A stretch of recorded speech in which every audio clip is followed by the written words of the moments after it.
We are living in incredibly anxious and insecure times. According to the American Institute of Stress, 27% of teenagers report extreme stress during the school year. A 2023 study from the HSE found that in 2022 and 2023, there were an estimated 875,000 workers suffering from work-related stress, depression, or anxiety, resulting in 17.1 million working days lost. This is a result of multiple factors, the most glaring obvious being the COVID-19 pandemic and the subsequent lockdown, but one explanation that I want to focus on is that we are living in a society which is constantly under a gaze. Now, the concept of the gaze is most commonly attributed to Lacan. However, I'm going to look more at Foucault's interpretation of the gaze as a power relation rather than Lacan's interpretation of the gaze as a partial object. However, before that, I want to show you a painting. This is Las Meninas by Diego Velázquez. The painting is unusual in that it puts us in the perspective not of the painter, but of the painted. Las Meninas depicts the Spanish royal court, accompanied by Velázquez working on a canvas. A mirror in the background reflects the image of the King and Queen of Spain. This reveals to us that the painting is from the perspective of the King and Queen while they are being painted by Velázquez.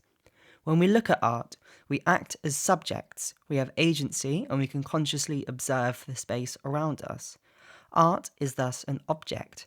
It is what is being observed and experienced by us, the subject. This gives us power over what is being depicted, as Berger famously highlighted in his analysis of the female nude in European oil paintings, where the women depicted in these paintings are reduced to objects of desire by the male viewer. However, Las Meninas subverts this subject-object relationship by returning our gaze back at us. It serves as a reminder that we are object in the perception of others. We are constantly under observation. We look at Las Meninas as if we are an infant staring into a mirror. We are reminded that we have an external image that can be viewed by others.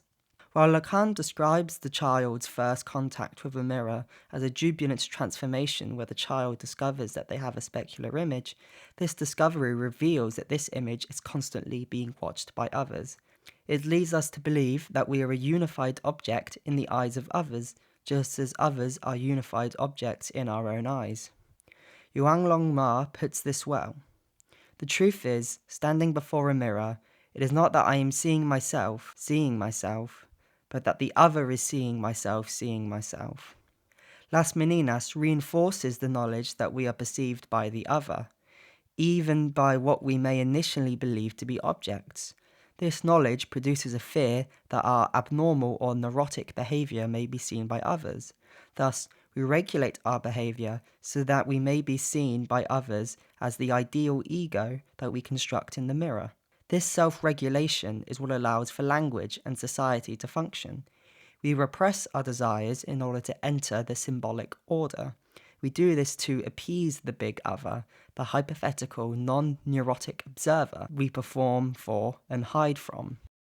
I think that we need to take an institutional approach to the gaze, and Michel Foucault does this in his famous book Discipline and Punish.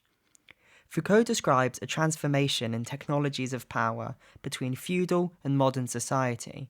Foucault first describes societies of sovereignty, where feudal systems of punishment involved physical torture or execution. Crimes were seen as transgressions against the sovereign, and physical punishment was seen as a form of retribution for this transgression. This allowed feudal lords to effectively tax production, as a failure of peasants to pay the tax would result in corporal punishment. The shift towards capitalism demanded new technologies of power, which Foucault calls disciplinary societies. In disciplinary societies, power was no longer concentrated in the hands of the sovereign, but dispersed across multiple institutional hierarchies. Punishment was no longer physical, but mental, as it was more effective at organizing production. Foucault famously uses the panopticon to describe disciplinary society. The panopticon is a prison designed by Jeremy Bentham, where a central watchtower can watch any single cell. However, prisoners do not know whether they are in a cell that is being watched. Thus, each prisoner behaves as if they are currently being watched. We live in a panoptic society where we can constantly be watched. In the UK alone, there are 21 million CCTV cameras. Surveillance is not limited to the prison, as Foucault describes that schools, barracks, factories, clinics, and prisons all operate under the same technology of power, forming a carceral archipelago that we move between the islands of throughout our lives. We are watched and examined, and a failure to meet standards is met with punishment. This is the power of the gaze. The knowledge that we have a specular image forces us to constantly maintain it, or we face punishment and social isolation. The gaze imposes a mass neuroticism. We know our behaviour in some way is deviant or criminal, and we invest a large amount of our time and energy into maintaining the performance of a non-deviant and non-neurotic person. The emergence of new digital technology means that the islands of the carceral archipelago are no longer separate enclosed spaces, but they bleed into each other and into our personal lives. Gilles Deleuze identified this in his 1990 essay, Postscript on the Societies of Control.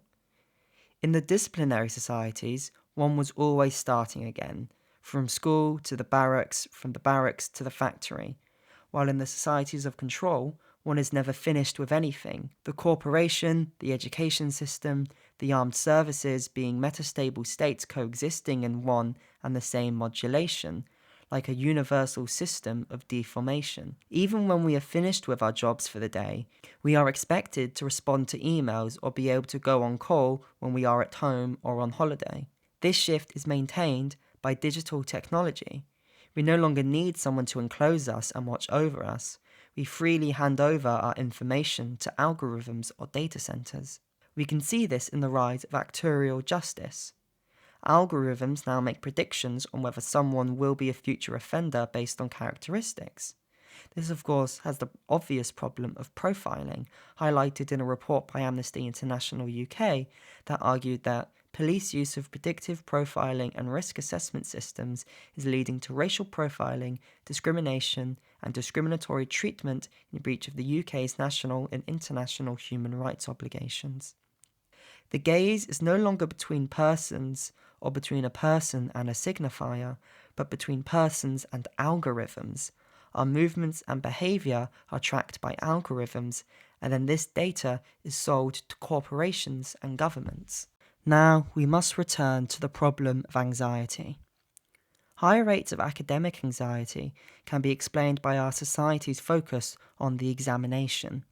The education system is not necessarily concerned with learning, but rather with exam results.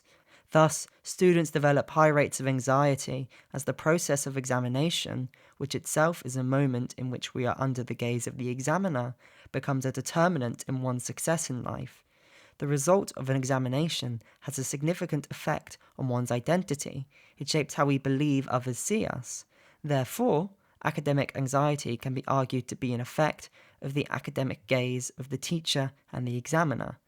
The process of examination occurs not just in education, but in all stages of life, measured not just in terms of student grades, but also through sales targets, legal judgments, psychiatric diagnoses, and etc.